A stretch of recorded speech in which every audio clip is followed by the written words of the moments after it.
D3S1 Benji in the Park. Storybooks are a great way for children to improve their communication and vocabulary. Use the storybook as visual cues to narrate the story. Modulate your voice wherever necessary, and remember to be expressive. Stories help build imagination and thinking abilities for children. Children learn to visualize the details as they listen to the story. D3S2 My Fingerprints. Give each child their monthly journal and encourage them to turn to this activity page. Encourage children to place their hands over the hand printed on the activity pages. Next, seat children in groups of 3 or 4 and place the stamp pads in the middle of the workstation.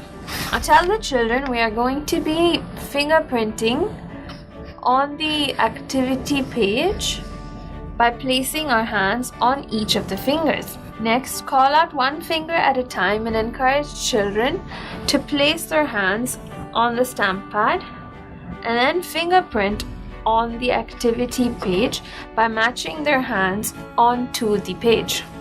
Once children have completed fingerprinting on the activity page, give each child their magnifying glass.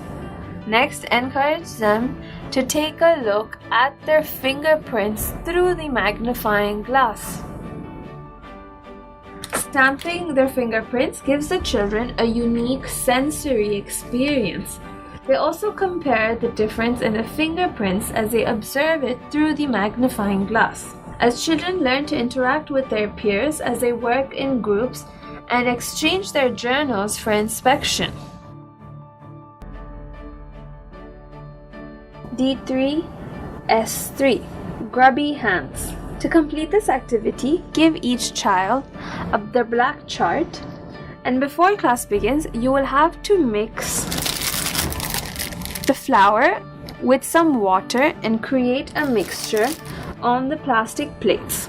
Before children begin this activity, engage them in conversation by talking about the hands. Encourage children to talk about the number of fingers that they have, the total number of hands that they have, and encourage children to call out different activities that they complete using their hands. Next, call up each child one at a time to dip their hands in the flour water mixture, then encourage them to print on the black chart. Encourage children to complete various movements using their hands.